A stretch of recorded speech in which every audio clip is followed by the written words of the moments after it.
welcome to Destination Draft Day, your one and only spot to talk all things NFL, NFL Draft, college football with two of the very best, Michael Rockman and Nick Durst. Nick, how are you doing this Friday? Do well, loving this, getting warmer out. We're getting closer here to the summer, Memorial Day weekend next week, my birthday next week. So always love the end of May. And it's kind of a downtime for football, but things are going to pick up real soon here.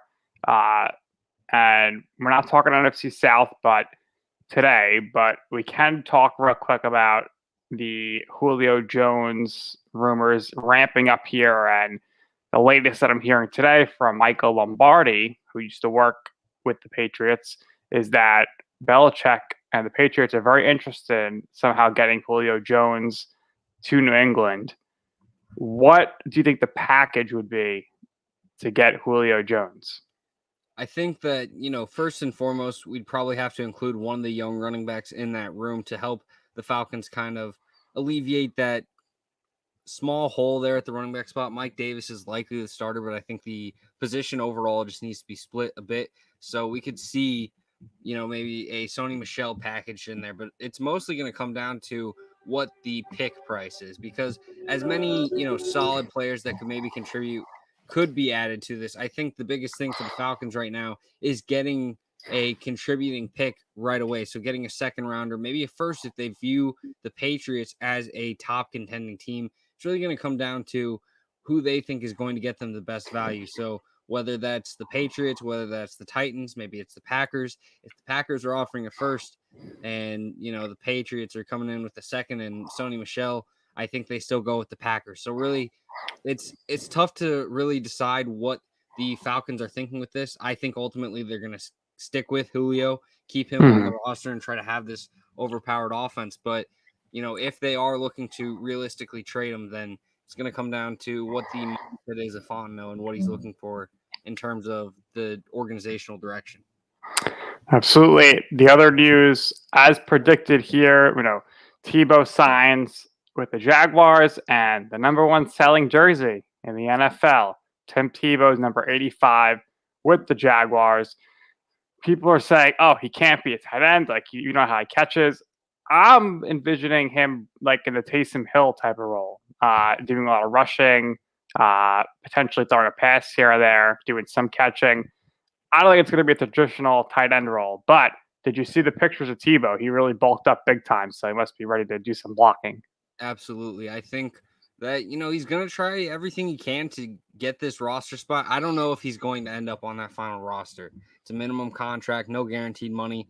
Obviously, the risk is very much there for both parties, but ultimately, I think Tebow is definitely going to give it all that he has, like Tebow has always done in his entire career, no matter the sport, no matter what he's doing, So Tebow is going to come out full effort, probably going to have some nice plays in the preseason. If he will stick around, it's hard to say, but I think really in terms of what you've talked about with the Taysom Hill role, I think that's a more realistic option. I don't think he's going to be this star tight end for the Jaguars. I don't think he's going to catch a lot of passes, but I do think that he's going to be moved around the entire offense in the backfield as a QB, out of the tight end spot, in the slot. He'll be all around as a weapon, and really it just depends on if that weaponry gets used in the regular season or if it's just a preseason thing that eventually ends up no longer being a thing.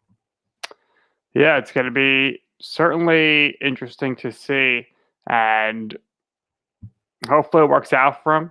I think it would be pretty cool. Minor news, Texans sign Jeff Driscoll.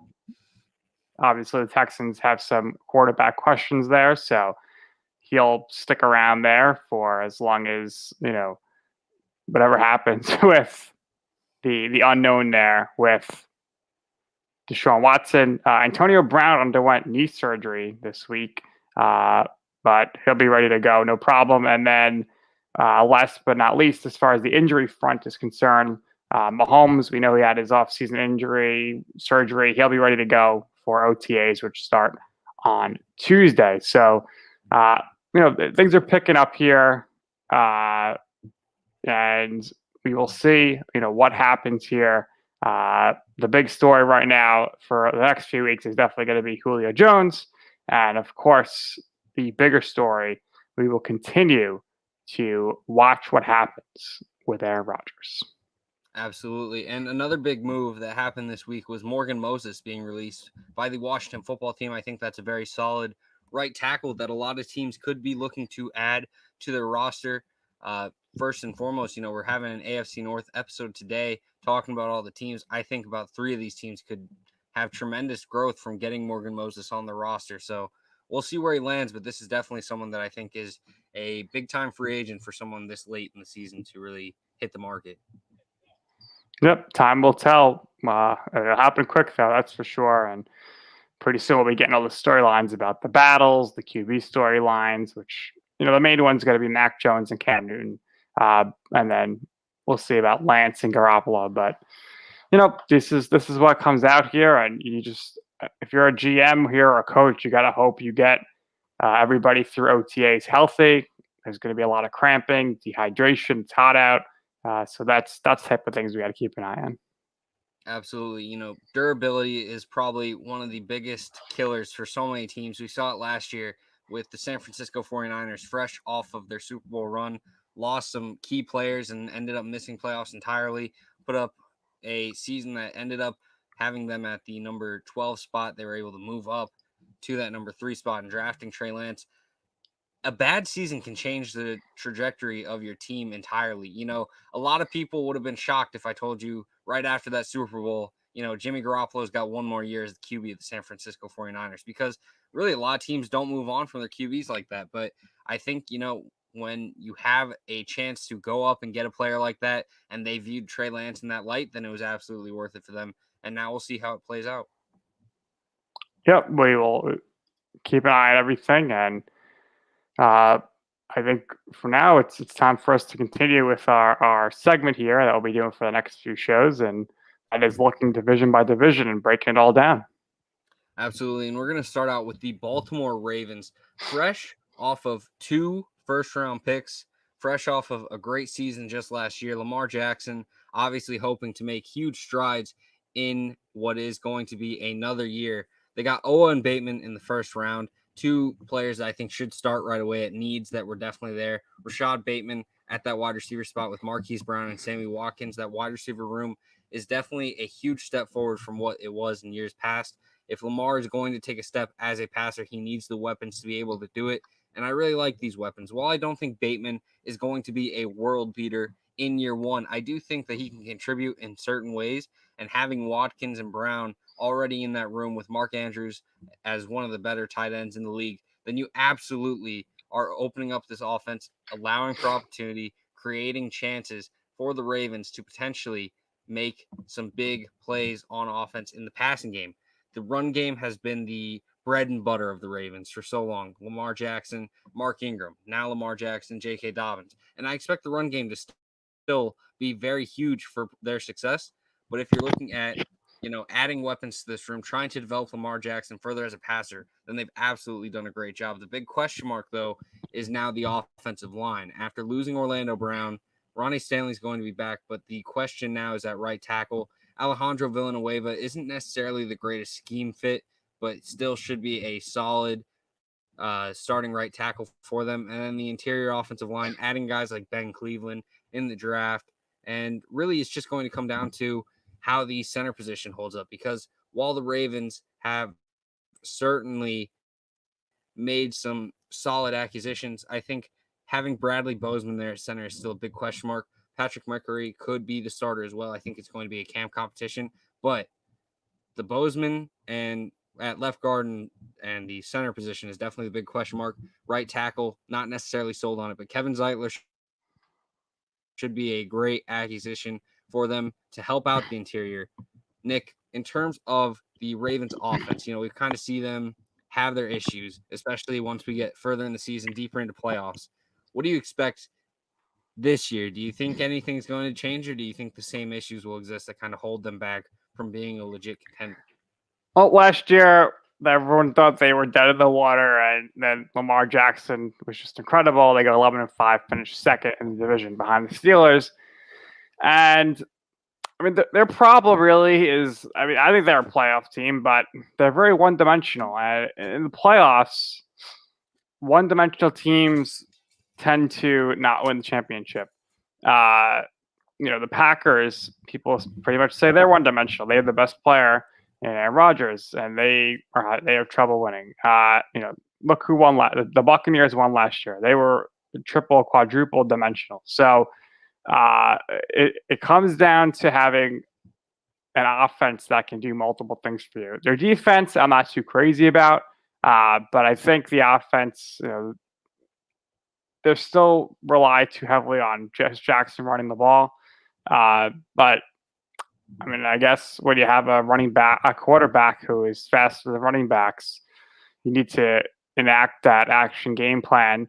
Definitely, they're a good enough team that they can get to the playoffs. I don't feel like they're a team that could go far in the playoffs, though, just due to the fact of how their offense is schemed.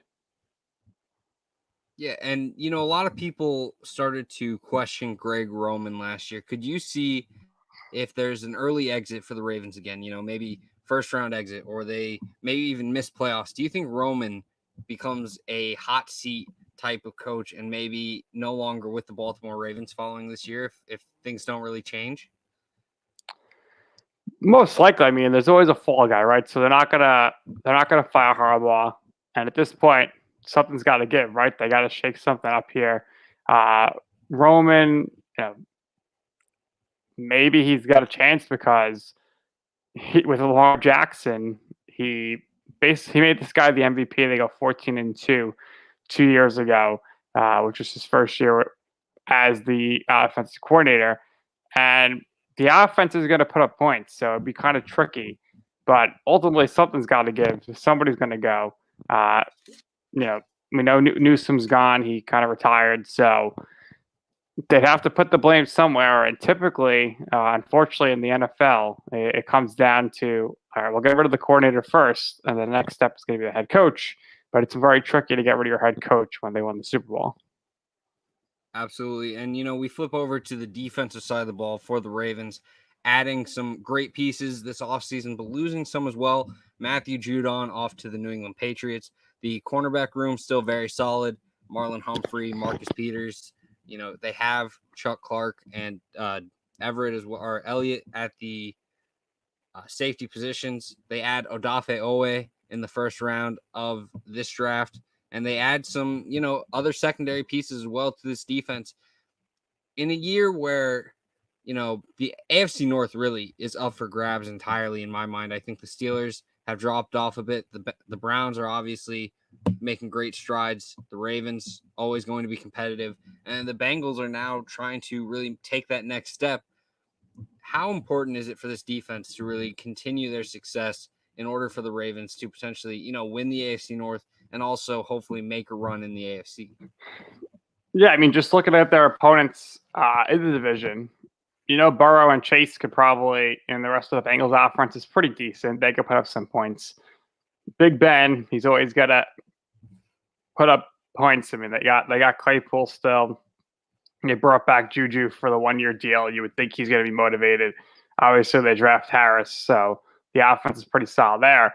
And the Browns' offense is a juggernaut. Odell Beckham Jr. is going to be back. Jarvis Landry is still there.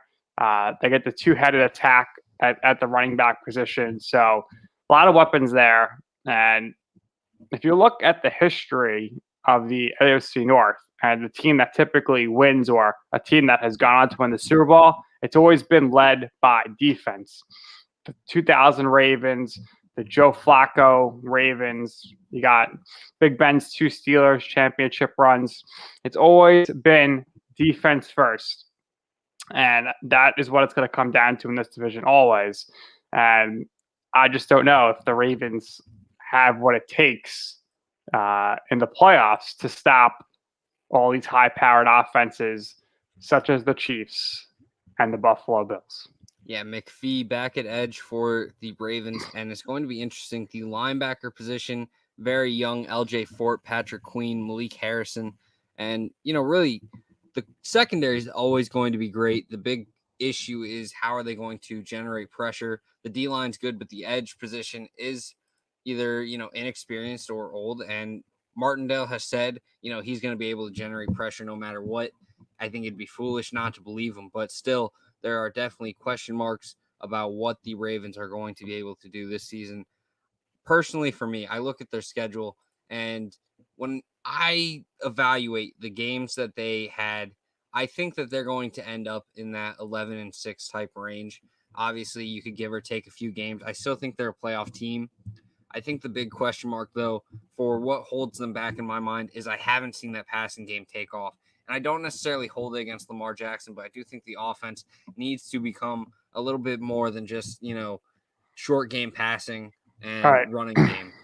Yeah, I mean, if looking at their schedule to start, they start off on Sunday Night Football. That's never an easy spot to start. Typically, the Giants and Cowboys start there, but it's a road game. They go to Las Vegas, and the Las Vegas fans are going to be pumped, Michael. This is the first time they're going to see their Raiders play, so that's going to be a tough game. It's going to be very loud in there. The next week, they have to play a primetime game, Monday Night Football, taking on the Chiefs.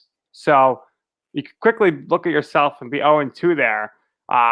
That's not where you're going to be. Then they have an easier stretch. They got the Lions, followed by the Broncos. That's not the easiest first month there if you're looking at just based on last season.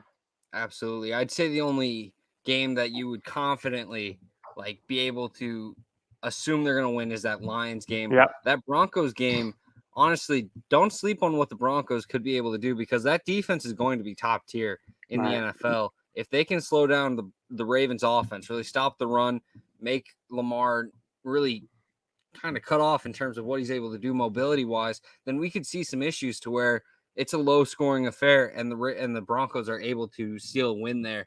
I'm not saying that's necessarily going to happen. The Ravens are obviously going to have their ability on defense as well. And, one or two turnovers could change the momentum of that game very easily. But don't sleep on what the Broncos are going to be this season. And I think they're going to be much more competitive than people are giving credit for. We'll definitely talk about the Broncos next week. And, we'll be talking, I'm sure, about Bridgewater versus Locke and who's going to be starting there. Absolutely. That Raiders game, I think, is going to be a good one. A lot of people are very interested in seeing what's going to happen now with Gruden having some time to really build up this roster. Is he finally going to make that jump? That Chiefs game, assuming that the Chiefs are at full strength and just fully everything kind of smooth and ready, I think they're going to have a fairly easy victory. And that's not necessarily sleeping on the Ravens. It's just the Chiefs early on usually start out very hot. And I expect it to be very similar in this situation.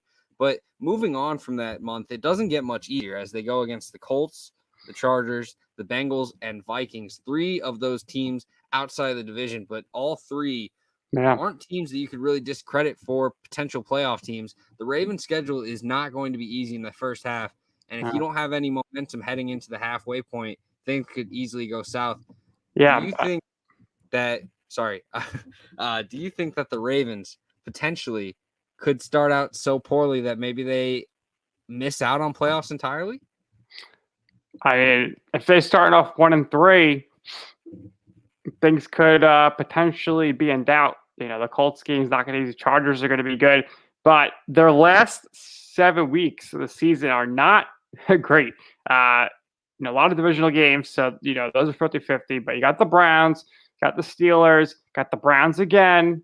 Then you got the Packers, you got the Bengals. You probably beat the Bengals easily, and you'll close it out with the Rams and Steelers again. So they really packed those divisional games in there, and due to the fact that this team finished in second place last year, they're playing a lot of teams who finished in first and second place.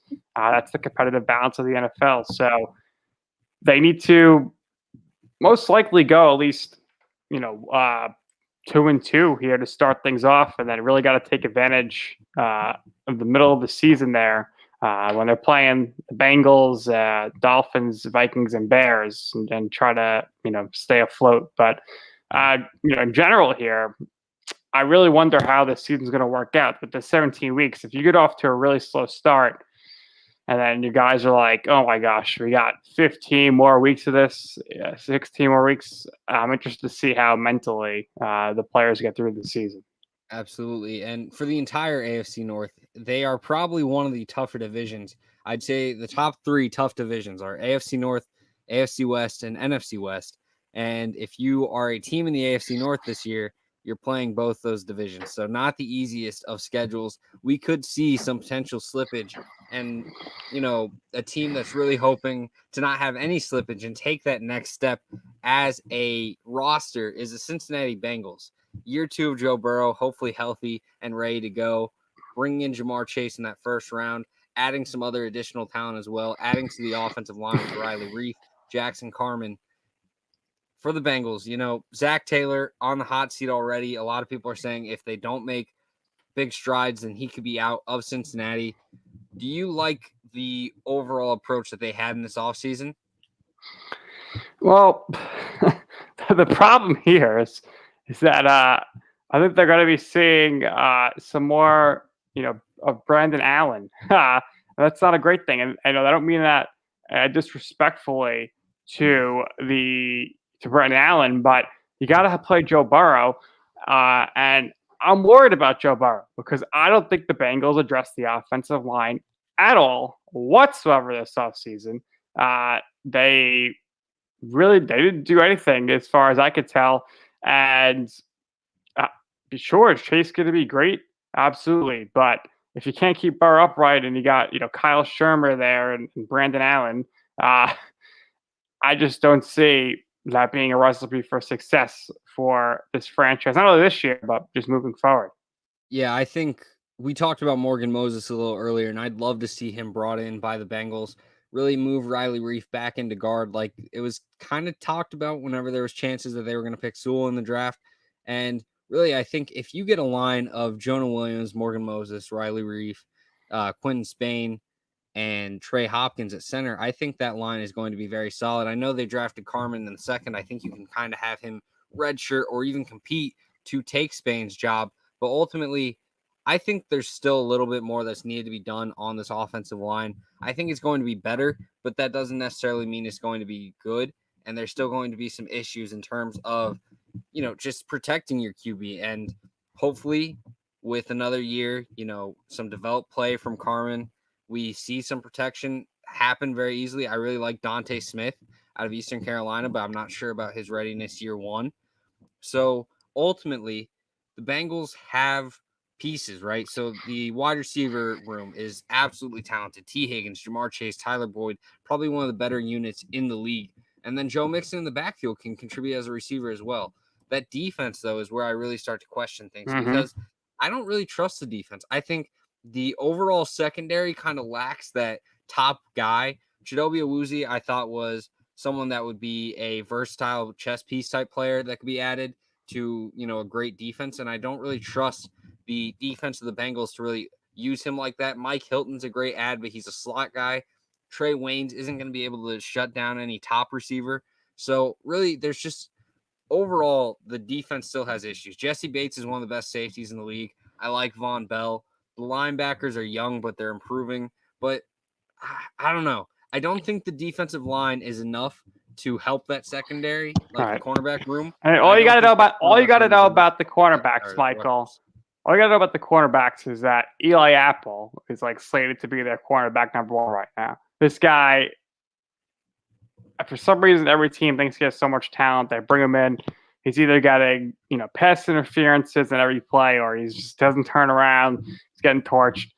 He's probably the biggest Ohio State secondary player bust of all time in the NFL, just because of all the hype that was around him and just how poorly he's played, and the fact that what is his 5th year in the league and he's his 4th team, his 5th team. It's crazy. Yeah, and the big thing that a lot of people are going to be bringing up is maybe that the AFC North doesn't have as much passing firepower, so it's not going to kill them as much as maybe if they were in an AFC West or an NFC West. Right. But still, there's just so much that is in question for the Bengals. The linebacker unit, while young and improving, is still not great. The cornerback room, question marks. The defensive end spot, still question marks. The defensive tackles are pretty solid, but ultimately, this defense, I think, is one that's going to have its issues throughout the entire year. And the offense doesn't seem to be overwhelmingly talented to really dominate, especially when they're going against the tough slates like a Pittsburgh defense, a Baltimore defense, a Cleveland defense, even now that they've improved.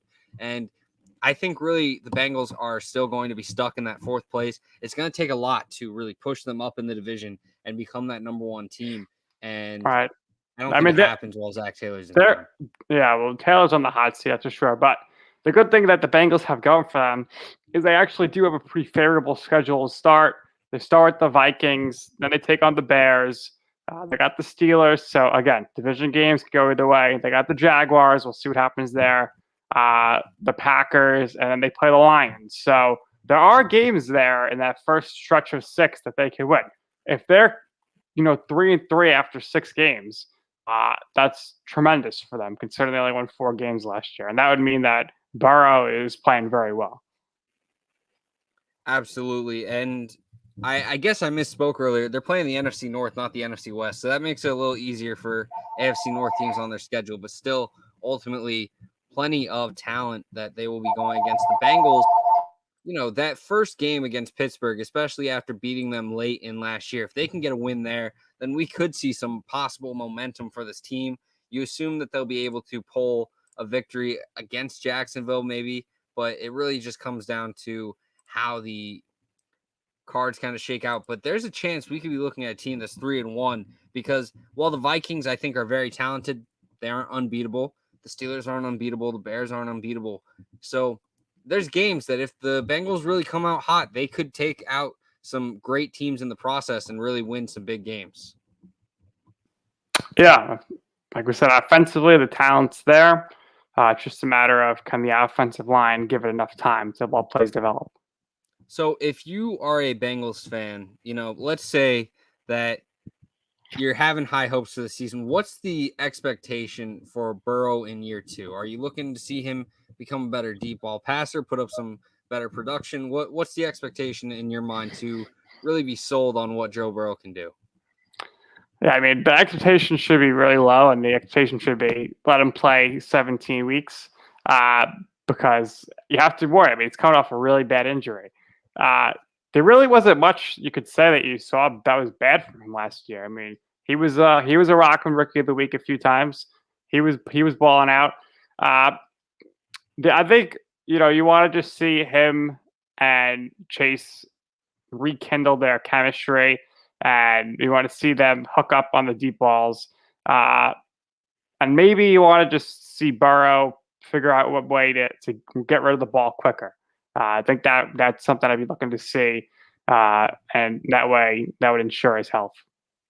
Absolutely. If they can keep Joe Burrow healthy for 17 games, that's a huge W in my book at least. And I know that Bengal fans are having high expectations, and I don't blame them. I think there's plenty of opportunity for that. But the biggest thing is trying to keep your stars healthy, take those next steps. And really, year 3 of Burrow, I think, is when you're starting to look at a team that could potentially make playoffs. I think the Steelers probably going to have some drop off. Big Ben probably retires after this year.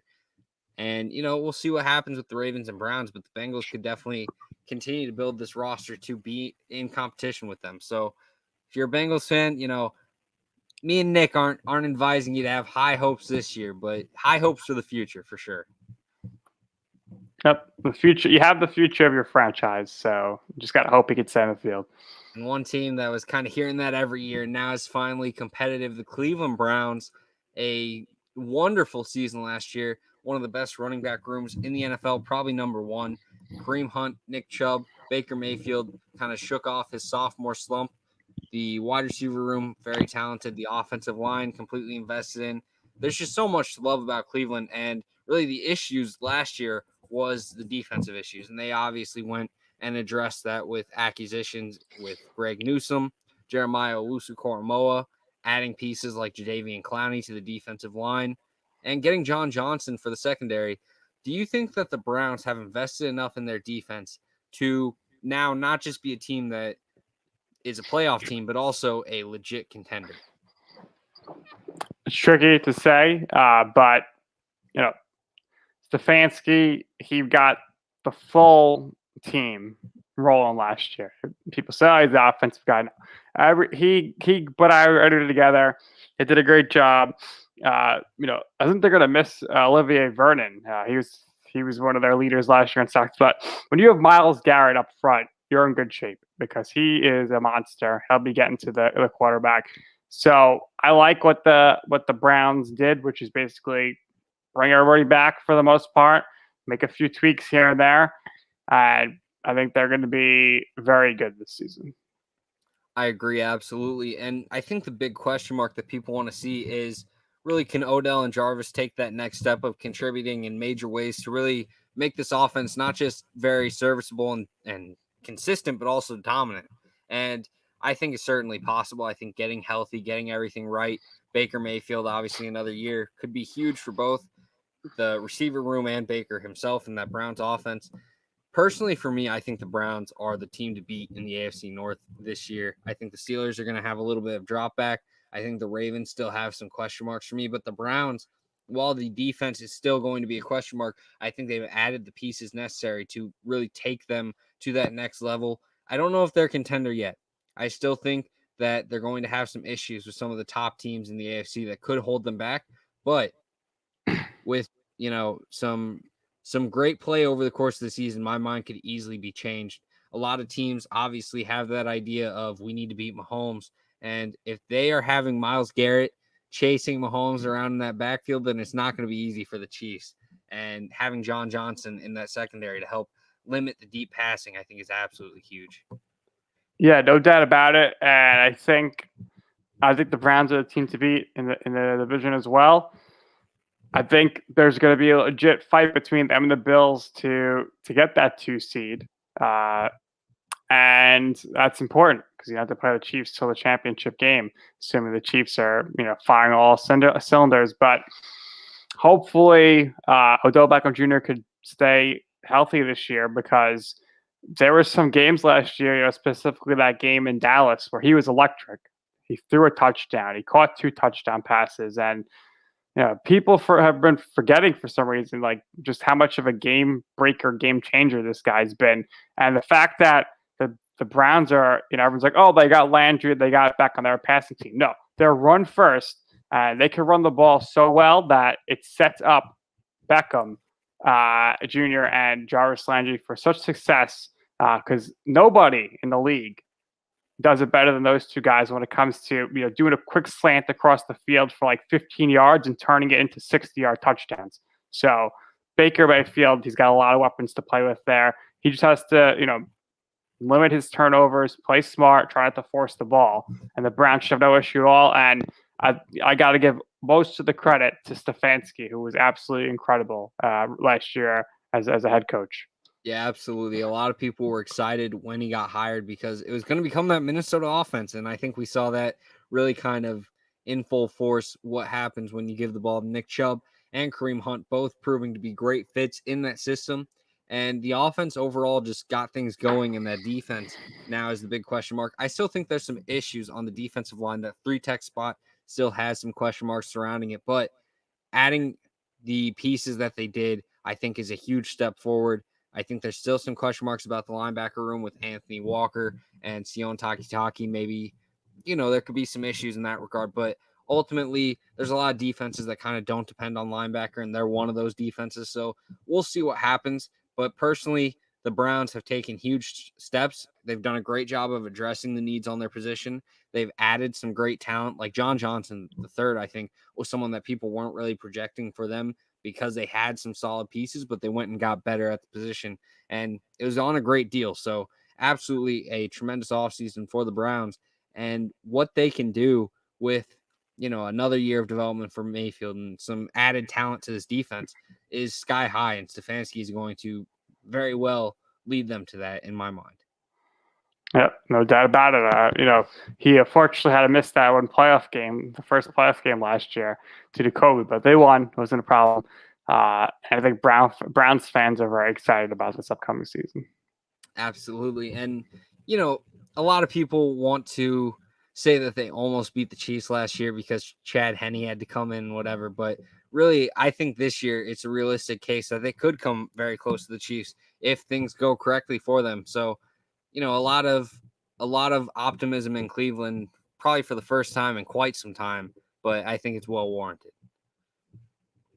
And looking at the last team in the AFC North, the Pittsburgh Steelers, that's the team that really has the biggest question marks in my mind. You look at the depth chart for him, and the offensive line stands out immediately. Okorafor and Banner at the tackle spots, really kind of unknown at this point. DeCastro, obviously a solid starter, but the other interior line positions, Kevin Dotson and Kendrick Green, the rookie in this year's draft, it's tough to really sell me on the Steelers. And I know that Ben Roethlisberger, Chase Claypool, Juju, Deontay Johnson, Najee Harris in that backfield, there's going to be some production, but offensive line plays a huge part in production, and their offensive line is a big question mark right now. Nick, what do you expect out of the Steelers' offense this year? And do you think the offensive line is something of concern in your mind as well?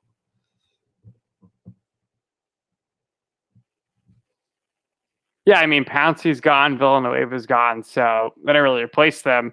I think the offense should be pretty problematic this season. Ben still could do what he does, but he's another year older. If he's injured, which happens every other season, they're done.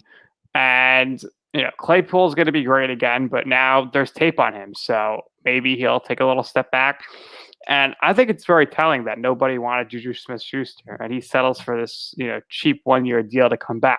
So many people are going to say, "Oh, he's motivated. Hell, a big season." I actually think it's going to be fairly bit of the opposite, where he's like, it's going to get to him, and it's going to be hurting him because he's going to be thinking about, I need to play super well to get a contract. But Claypool's better, so who's Ben going to throw the ball to more? Claypool, and that could cause a lot of this tension in the locker room, a lot of friction.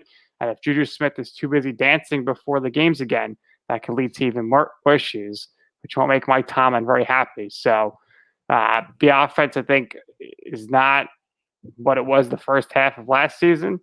And I don't know how much Harris is going to be able to do with that offensive line. But as you point out in the show, Tomlin always wants to run the ball, and he wants to go back to the way he was doing it when he had Le'Veon Bell.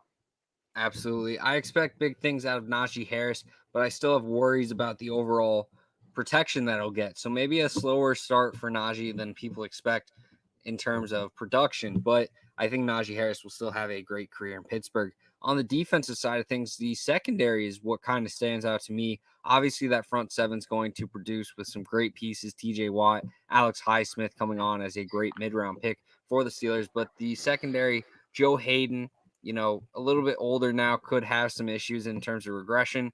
Justin Lane is slated to be the starting outside corner there as well. And I think, he's kind of unknown at this point. Cam Sutton, obviously a very talented slot corner, but if that's outside corner room starts to regress in terms of what Hayden can do and Lane isn't able to step in and be a consistent starter, then there's going to be big question marks and big issues in terms of what they allow in the deep passing game. The Steelers obviously aren't going to have the easiest of schedules coming off of what is a great season in terms of just, making the playoffs, getting some big wins. But now they have a schedule that matches it. So Buffalo in week 1, I think, is going to be a very telling game. And if they aren't competitive in that ball game, then there's some very big issues in the upcoming schedule and overall season for the Steelers. I mean, you want to talk about a rough start to the season. You're playing the Bills in Buffalo, where there's going to be probably max capacity. And these Bills Mafia are already jazzed up after going to the playoffs to have a run to the AFC Championship last game. It's going to be loud. There's going to be some nerves for Harris. It's not a great start for week 1. And there's going to probably be a lot of overreaction after week 1 when the Bills win or if the Bills win. Oh, is Ben done? Can Juju Smith-Schuster pull it together? That's going to be a reaction. Week 2, they got the Raiders. Raiders are a team that I think is going to be around 500 most of the season, so they're not going to be an easy beat. We mentioned they got the Bengals then already, then the Packers. So, I could see them being 2-2, maybe 1-3 at the end of the first 4 weeks of the season.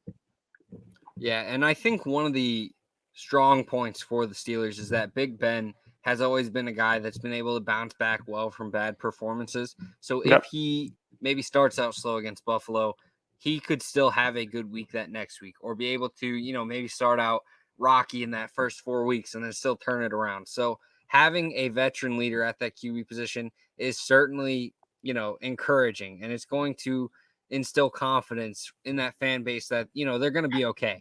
But really, ultimately, I look at the Steelers team and I kind of question if they are going to be the team that started out the season where they were winning games, started out undefeated, looked like one of the best teams in the NFL, or are they going to be that team that we saw in the back half of the season where all confidence was lost? They weren't able to compete in games and they just got, outed by so many teams, even teams that were well below their current play style and strength. So there's big question marks for Pittsburgh. I understand whether you're confident in them or, worried about them, because there's just so many question marks in my mind about what they will do in this upcoming season.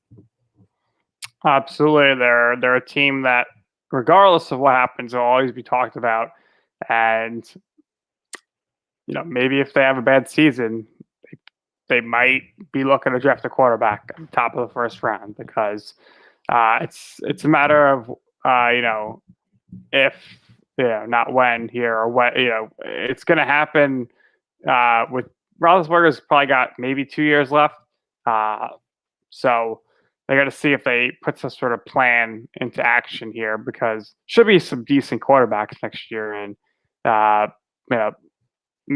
it's looking like there aren't going to be that many teams that need a quarterback, but that changes every single year. Yeah, and there's rumors that Ben was considering retiring just last year. So we could see this be the final year that Big Ben is a Steeler. And if that's the case, they will definitely need to be addressing the quarterback position. They have Dwayne Haskins and Mason Rudolph on roster, but I think most people would kind of say that that's not a solved QB room. If Haskins is able to turn it around, really focus in on his career, then there could be some success there.